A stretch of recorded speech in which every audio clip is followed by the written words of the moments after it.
রবিবার হলেই ত্রিশ আর সুপ্রিয় দুজনেই আমাকে বলে চলো সুইমিং পুলে। তো ওখানে কি কিছু ভিডিও আমি করলাম।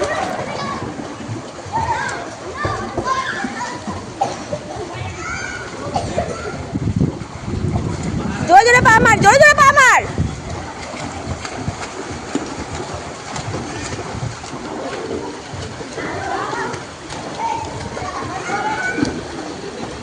ত্রিশের তো 1 মাস হলো, বেশ অনেকটাই আয়ত্ত করে নিয়েছে। তার সঙ্গে সুপ্রিয়ও কিন্তু অনেকটাই আয়ত্ত করে নিয়েছে। সুপ্রিয় বেশ বিভিন্ন রকম পজিশনেই সাঁতার কাটতে পারছে, যেটা দেখে না আমার বেশ ভালো লাগে। ত্রিশও না অনেকটাই ইমপ্রুভ করেছে আগের থেকে। তো আমি ওদের ভিডিও করার জন্যই মেনলি ওখানে যাই আর ভিডিও করে নিয়ে চলে আসি।